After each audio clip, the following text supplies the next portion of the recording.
my geeks, freaks, and my peeps? Welcome back to my YouTube channel, or welcome to my YouTube channel. My name is Chaos, and today, guys, we're going to finish off the Book of Bill in terms of my two-parter, Bill Cipher regret theory. And if you haven't caught my first video, don't worry, I'm going to quickly break down my thought. And that is, there's depth to this triangle that was never discussed and never thought about beforehand, and that all has to do with Euclidia. For those of you not currently in the know, Euclidia is Bill Cipher's home dimension, and to put in how shall we say YouTube friendly terms, levels it down to literally single atom. And it's really interesting to kind of think about, because it's just like, why did he do it? Because we see throughout the entire book is laced with this feeling of regret and remorse and anger towards himself about it.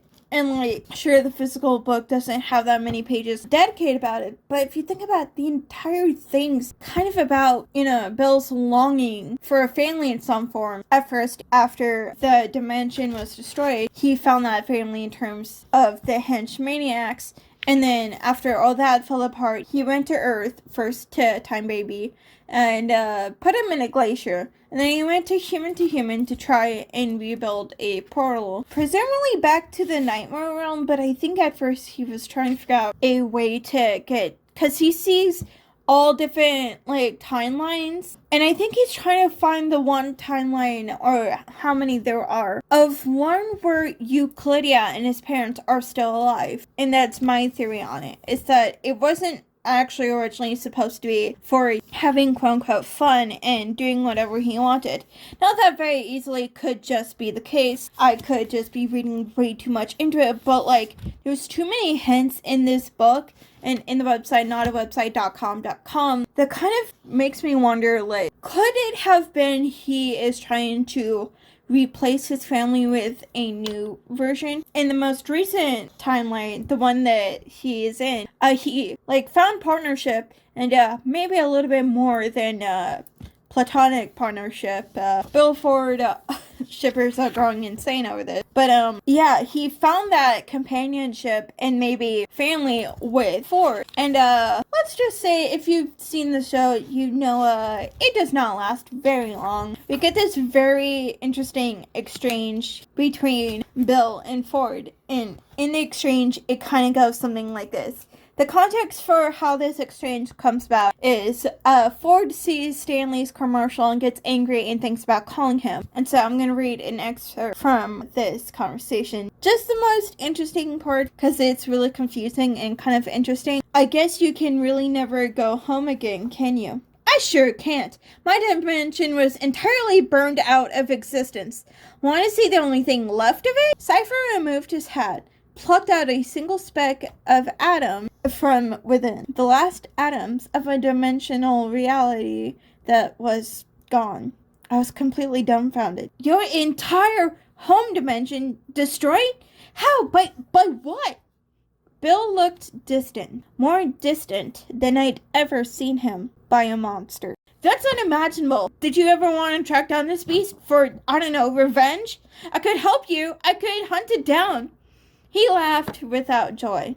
Sixer, it'd eat you alive. I just kind of want to point something out, and that's how Bill's described as acting and how he's described as speaking, and that is, it's devoid of joy and it's tinged with regret. Specifically with the line, Bill looked down distant, more distant than I'd ever seen him, pointing out the fact that he's never really taken down this cocky facade of, I can do whatever the hell I want. And this just shows, this is the closest he's ever gone to a human emotionally, and it kind of brings down this shield that he's put up to protect himself, and he shows the last remains of his home. And when he tells Ford, I imagine it wasn't cocky, by a monster. It was more like him trying to hold it together and kind of acknowledging what he is, which is a monster. And then when Ford suggests, hey, we should go and hunt down this monster, not knowing it was Bill,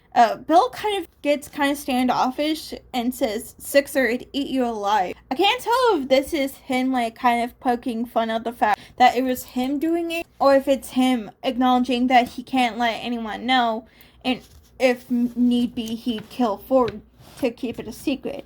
But anyways, that's my thought there. We get this other page, and this comes after the melodramatic breakup between Sixer and Bill. And to say that Bill gets hammered because he did not take it well would be putting it lightly.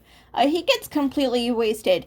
And we get a call transcript from an interdimensional Mexican restaurant. And so let's read it. Dimensional Authority, what's your emergency? Hi, yeah, I'm working through the drive-thru window at Burrito Paradox Interdimensional Mexican restaurant. And there's a triangle. Think he had a lot to drink, but ordered 1 Sixer, please. We told him that didn't make any sense, and he started crying and ordered infinite empanadas. And we told him we don't offer infinite empanadas anymore after they cost all those time. And he started to just like trash the place. He's inside the milkshake machine now, spinning, and is anyone hurt, man? Our manager, like, his body glitched to the ceiling and his legs keep kicking and it's making the light fixtures swing around. There's a kid who's crying super loud because his hair turned into a CGI watermelon. Okay, the triangle just fixed. Just filled the Mountain Dew machine with blood, and he just glued 2 customers together. There's nothing the employee handbook to discuss how to handle this. Stay calm, ma'am. We're dispatching officers right now to... Hey, he's grabbing the phone away from me. I can't... Hi, Mom. This is Bill Cipher now. And once again, he's incredibly intoxicated, but I just kind of want to draw attention to this. Hi, Mom. This is Billy. I'm gonna be back from school soon. Don't forget to cut the crust out of my sandwiches. Where did you all go? You hear that? My mariachi band is right on time. And then the call ends there. It's interesting that out of everyone he would know and to call, he calls out for his mom specifically, a parent which he himself killed. I think it's interesting that it goes so far back in terms of development to school age. And so I think this is like maybe like a common coping mechanism he has, maybe not for this specific restaurant, but whenever like he tends to dwell on it, he just kind of drinks himself, and that kind of like returns to pre-death of his entire home dimension. And then to wrap up the Book of Bell, at the very end of the book, Stanford for the last time interjects and tells us please don't side with Cipher, he's really, really dangerous. And he gives his own account, and he tells everyone to write a passage in this book. Well, almost everyone. And then at the end we get this. Isn't that adorable? What cute little characters with their quaint little story arcs. As if you care. They think you'll throw away your godly destiny just for some random mortal family. And then they don't know you the way I do. No, the Pines mean nothing to you. You gave me your blood. You let me into your mind. You killed an elf for me without even blinking. And now you're ready for a deal, right? You're ready for a deal, right? No, something's wrong. I can see inside your mind. Oh, Link is awakening. After everything I did for you, I showed you my childhood. I broke the 4th wall for you. And this is how you repay me? It's him again, isn't it? I knew it. He's the one who turned you against me. That fumbling idiot con man. That weaker copy of Sixer. Stanley? And then, Bill's fine. Nothing happens at the end of that. He definitely doesn't go off the deep end. But it kind of goes back to the fact that he's so triggered by the fact that the Pines are so strong and that they see through his facade, and that we're strong to see through his facade, and he was really hoping to get a family connection. And he did not get that. And so to conclude with this video, I just kind of want to put in a couple like codes that I get for thisisnotawebsite.com.com. Sorry about the abrupt cut in audio, but like I said, we're not going to go over all the codes in this website, or at least not all the codes that I know of for the website, because that's going to be its own separate video, and this is just going to be the codes that relate to this theory. And so the first code that we're going to do is going to be the code that confirms our suspicions about, our thoughts on Euclidia and how we know it's actually Bill's home planet or home dimension. And if you type in Euclidia, you'll get the message dimension not found. And so what about Euclid and scalene? Well, if you type in, for example, let's say you type in scaling, you'll get life form not found. The same will be for, Euclid, which is just confirming even more, rubbing salt in the wound, if you were, about the fact that, Euclid and scalene are not, with us presently. But there's like 2 more codes that are really, really sad and really, really disturbing. This code, you'll put in Valley Sinners, or Sinus. I don't know how to pronounce it. You'll type it in, and if you're wondering, it's on for Valley of Ashes. Now, let's see what you get.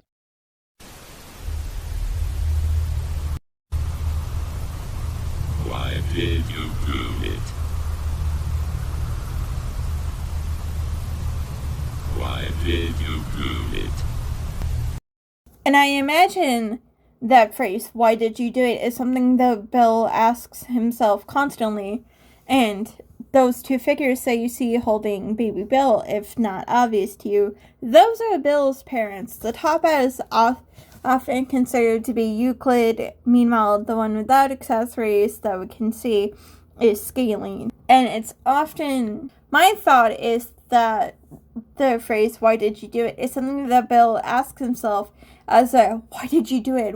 I didn't have to do that. Why did I do that? Because that's something that he racks himself with guilt every single day. And it seems to be like a big thing of him being very sad about and very angry at himself for. And then the last code that we're going to discuss for the day is a very somber one. And how you get this one, I couldn't personally get it because I'm not great with the color codes. But if you type in the code just fit in, you'll get a commercial for the game Perfection. And briefly, it'll flash a color code, and when you decode it, it pops up it won't pop up, but it will, show a lullaby. And the lullaby goes, rock-a-bye Billy, please don't you cry. It's not your fault you have that strange eye. Stay safe with mommy, you'll never fall. And we'll always love you, sharp angles and all. I presume it's a lullaby that his mom used to sing to him every day. And it seems that, it's not your fault that you have a strange eye, is a contradictory sentence to one that Bill states earlier in the Book of Bill. And that is, everyone loved him. Everyone worshipped him as if he was a king or a god. But you wouldn't say it's not your fault that you have that strange eye, because that seems to be a insecurity, because why would you point that out in a song? And it's even more ironic that the last lines of the song are, you'll never fall, and we'll always love you, sharp angles and all. That just kind of points, that's even more irony because of the fact that, Bill did not return the favor, murdered his entire family. But that's all that I have for today's video. I hope that you enjoyed it and will leave a like on this beautiful spectrum that we call life. I hope that you're happy and that you're healthy. Stay safe, and remember, I love you. Bye.